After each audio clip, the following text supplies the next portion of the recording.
लोग केजीएफ के यश को भूल जाएंगे। रावण का किरदार जो दिखाया मुझे, वो मैं घर ले जाऊंगा। मुझे लगता है कि सिनेमा हॉल में लोग रावण को देखने आएंगे।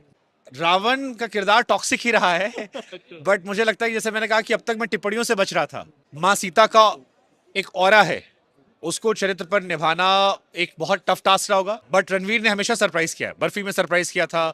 लॉर्ड ड्रामा को लेकर थोड़ा डाउट था क्योंकि हमने अरुण गोविल साहब को देखा है। अब आप सोच रहे होंगे कि शुभांकर ये किसकी बात कर रहे हैं भाई, अभी ट्रेलर तो आया नहीं रामायण का, तो ये बात किसकी कर रहे हैं, रिव्यू कहाँ से दे रहे हैं। तो भाई आपको बता दूं कि मीडिया वालों को 8 दिन पहले मतलब 18 तारीख को फिल्म रामायण का जो है ट्रेलर दिखा दिया गया है। और उसमें से कई क्रिएटर आए थे, कई पॉडकास्ट जो करते हैं फेमस वो आए थे, उन्हीं में से एक शुभांकर मिश्रा थे।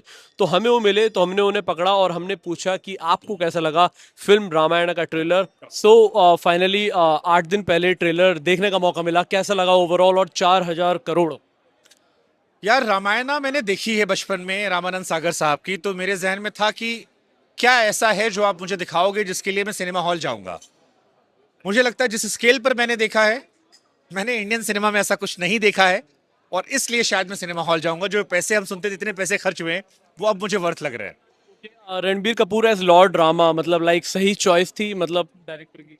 यार शुरू में मुझे थोड़ा डाउट था, I will be very honest, but Ranveer ने हमेशा सरप्राइज किया है। बर्फी में सरप्राइज किया था, अजब प्रेमी गजब कहानी में सरप्राइज किया था, रॉकस्टार में सरप्राइज किया था, एनिमल में सरप्राइज किया था। ड्रामा, लॉर्ड ड्रामा को लेकर थोड़ा डाउट था क्योंकि हमने अरुण गोविल साहब को देखा है।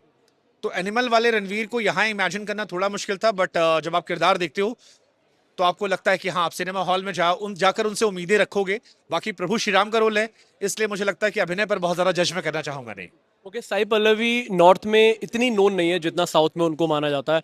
तो साई पल्लवी एज अ सीता माँ बिल्कुल मतलब परफेक्ट बैठती है अपने रोल में। वो अपनी अदायगी के लिए जानी जाती हैं, और मुझे लगता है कि जो माँ सीता का एक ऑरा है, उसको चरित्र पर निभाना एक बहुत टफ टास्क रहा होगा। लेकिन एक सीन जो मैंने देखा, जहां पर वो भगवा कपड़ों में जाती हैं, वहां पर उनकी आंखें काफी कुछ कह रही थी, तो मुझे उनसे उम्मीदें बहुत ज्यादा है। एंड में आते हैं यश पर। यश फाइनली मतलब एज अ रावणा, अभी जस्ट किरदार हमने टॉक्सिक में उनका देखा और अब फिर सीधा रावणा में, मतलब रावणा के किरदार में।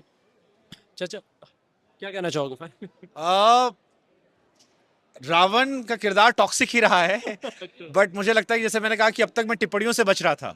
रावण का किरदार जो दिखाया मुझे, वो मैं घर ले जाऊंगा। मुझे लगता है कि सिनेमा हॉल में लोग रावण को देखने आएंगे। जिस स्केल पर रावण को दिखाया गया है, पहली बार तो लगा कि ये रावण सेंट्रिक रामायण तो नहीं है, पल भर में ये ख्याल आया। लेकिन too good, is too good, और मुझे लगता है बहुत परफेक्ट चॉइस है।